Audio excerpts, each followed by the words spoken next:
आणि आता पाहूयात महाफास्ट 50 बातम्या।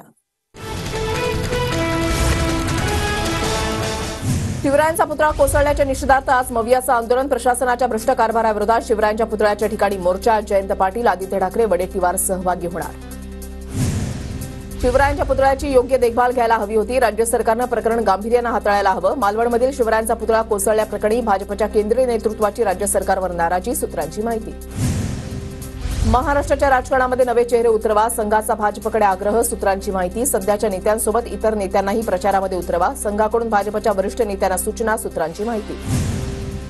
लोकसभेमध्ये नारायण राणेंना निवडून आणण्यासाठी रवींद्र चव्हाणांनी मतदारांना पैसे वाटले, तर राजकोटमधील शिवरायांचा पुतळा उभारणीमधील भ्रष्टाचाराचा पैसा निवडणुकीतच वाटला। वैभव नाईक यांचा आरोप। मनसे अध्यक्ष राज ठाकरे बदलापूरला जाण्यासाठी रवाना। बदलापूरमधील आंदोलकांची राज ठाकरे आज भेट घेणार। विधानसभा निवडणुकीसाठी राज्यामध्ये तिसरी आघाडीची चर्चा। संभाजीराजे छत्रपती आणि बच्चू कडू यांची आज मुंबईमध्ये बैठक। राज्यामध्ये नवीन आघाडी स्थापन करण्यासाठी बैठकीमध्ये विविध पक्षांचे प्रमुख उपस्थित राहणार। मवियाची आज मातोश्रीवर तातडीची बैठक। उद्धव ठाकरे, शरद पवार आणि पटोलेंमध्ये चर्चा होणार। राज्यामध्ये घडलेल्या गंभीर घडामोडींवर चर्चा होणार। मवियाचं अंतर्गत जागा वाटप 2 सप्टेंबरपर्यंत पूर्ण होणार, तर पुढील आठवड्यामध्ये मविया नेत्यांची बैठक होण्याची शक्यता। जागा वाटपानंतर शरद पवार, उद्धव ठाकरे राज्याचा दौरा करणार। सूत्रांची माहिती। जुन्नरमध्ये सांगली पॅटर्न राबवणार असल्याचं विश्वजित कदमांचे संकेत। जुन्नर मतदारसंघासाठी सत्यशील शेरकर काँग्रेसमधून इच्छुक, तर जुन्नरच्या जागेवर शरद पवार गटाकडूनही दावा। अजित पवारांची जनसन्मान यात्रा आजपासून पुन्हा सुरू होणार। लातूरमधून यात्रेला सुरुवात होणार। 31 ऑगस्टपासून जनसन्मान यात्रा विदर्भात जाणार। भाजपची देशव्यापी सदस्य नोंदणी मोहीम 2 सप्टेंबर ते 10 नोव्हेंबर दरम्यान टप्प्याटप्प्यानं केली जाणार। सरचिटणीस विनोद तावडे यांची घोषणा। राष्ट्रीय अध्यक्ष जे.पी. नड्डा यांच्या हस्ते पंतप्रधान मोदींना फेर सदस्यत्वाचं नोंदणीपत्र। पुतळा पडला त्यावेळेला मुसळधार पाऊस आणि वाऱ्याचा वेग अधिक होता। राजकोट किल्ला परिसरात राहणाऱ्या व्यक्तीची प्रतिक्रिया।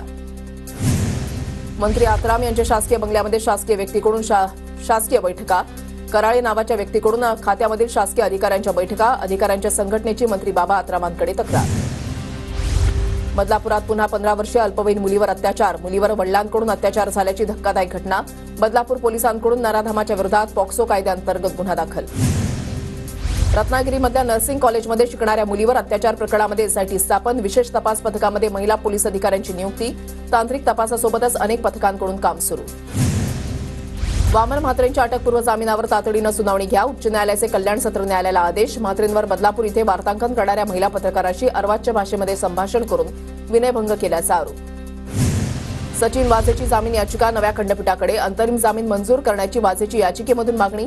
वाझेच्या याचिकेवर आधी निकाल राखून ठेवला होता। माजी पोलीस महासंचालक संजय पांडेंच्या विरोधात गुन्हा दाखल। संजय पांडे यांच्यासह 7 जणांच्या विरोधात खंडणी प्रकरणी गुन्हा दाखल। खोट्या गुन्ह्यामध्ये अडकवण्याची धमकी देऊन पैसे उकळल्याचा आरोप। पंतप्रधान मोदी 30 ऑगस्टला महाराष्ट्र दौऱ्यावर। वाढवण बंदराच्या भूमिपूजनासाठी पंतप्रधान मोदी महाराष्ट्र दौऱ्यावर। आरएसएस प्रमुख डॉक्टर मोहन भागवत यांच्या सुरक्षेमध्ये वाढ। मोहन भागवतांना सीआरएसएफची झेड+ सुरक्षा।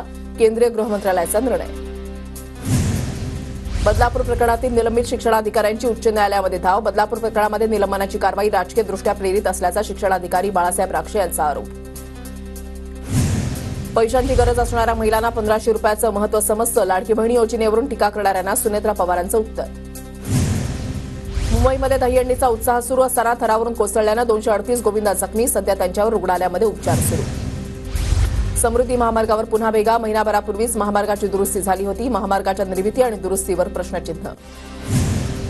मुसाळमधील हतनूर धरणाचे 10 दरवाजे उघडले। धरणातून 41,813 क्युसेकनं पाण्याचा विसर्ग। तापी नदीपात्रामध्ये सुरू।